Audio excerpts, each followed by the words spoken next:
Next is cross product of two vectors, right. So देखो cross product of two vectors कैसे करते हैं। Firstly हम डिस्कस करेंगे डेफिनेशन क्या है क्रॉस प्रोडक्ट की। देखो टू वेक्टर्स का क्रॉस प्रोडक्ट करते हैं, उसका हमारा जो क्रॉस प्रोडक्ट की वैल्यू जो आती है एक वेक्टर क्वांटिटी मिलती है। बट डॉट प्रोडक्ट्स में जो डॉट प्रोडक्ट करते थे टू वेक्टर्स का, वहाँ पे स्केलर क्वांटिटी मिलती थी, यहाँ पे वेक्टर क्वांटिटी। सो देखो cross product of two vectors A and B. B is vector which is equal to the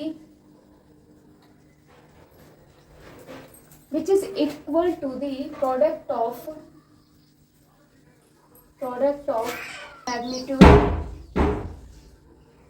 which is equal to the product of magnitude of vector A and B.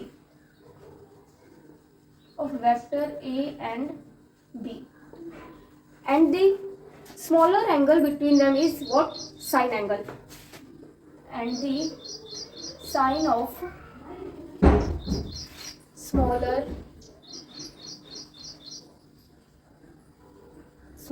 angle between them, ठीक है। Dot product में जो हमारा trigonometry जो function होता था cos था, और यहाँ पे साइन फंक्शन है, राइट।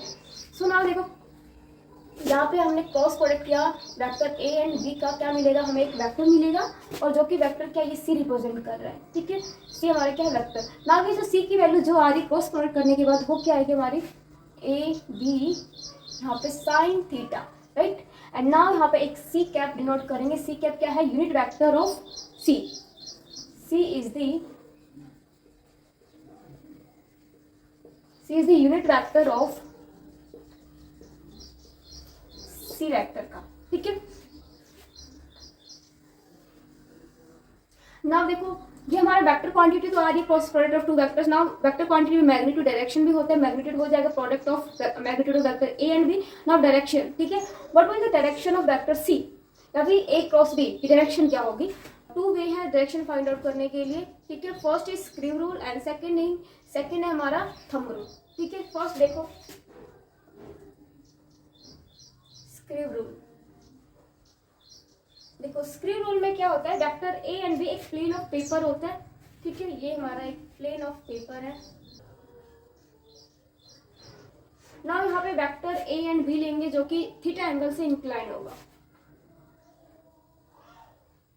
ये है vector A and this is the direction of vector B. Now अगर ए एंड बी वेक्टर का हमने क्रॉस प्रोडक्ट किया और जो आया हमारा सी वेक्टर, तो उस सी वेक्टर की डायरेक्शन क्या होगी? वो जो सी वेक्टर की डायरेक्शन होगी always perpendicular to the plane of paper, right. So now C vector का जो डायरेक्शन है perpendicular to the plane represent करते हैं, तो ये है परपेंडिकुलर टू द प्लेन, ये C vector A cross B. अगर हम स्क्रू को किस साइड मूव करें? ए से बी की साइड, इस डायरेक्शन में, ठीक है ना। ए से बी दैट मीन्स की एंटी क्लॉकवाइज। अगर हम एंटी क्लॉकवाइज मूव करेंगे ना, एंटी क्लॉकवाइज, तो यहाँ पे जो डायरेक्शन होगी सी वेक्टर की या फिर cross product A cross B का क्या होगा? अपवर्ड, ठीक है। अगर हम यही क्लॉकवाइज मूव करेंगे बी टू ए, ये क्या है? A to B. Second case में क्या है? अगर हमने अब किस साइड मूव करेंगे? क्लॉकवाइज डायरेक्शन में, मीन्स कि बी से ए तक, B to A clockwise means B to A. So यहाँ पे वेक्टर सी की डायरेक्शन क्या होगी? Downward, right. Downward perpendicular to the plane of paper. A cross B की डायरेक्शन क्या होगी? Downward,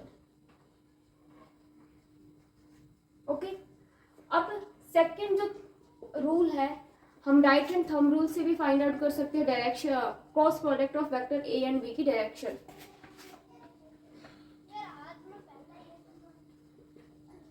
right hand thumb rule,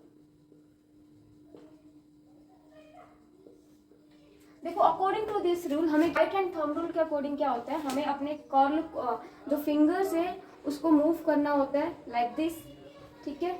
तो ये जो हमारा जो थंब है अपवर्ड डायरेक्शन में रिप्रेजेंट कर रहा है direction of the product of A and B, ठीक है।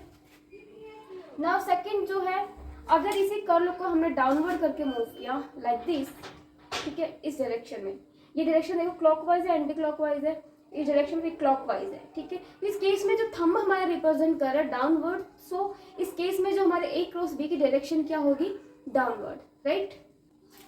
देखो curl the finger in such a way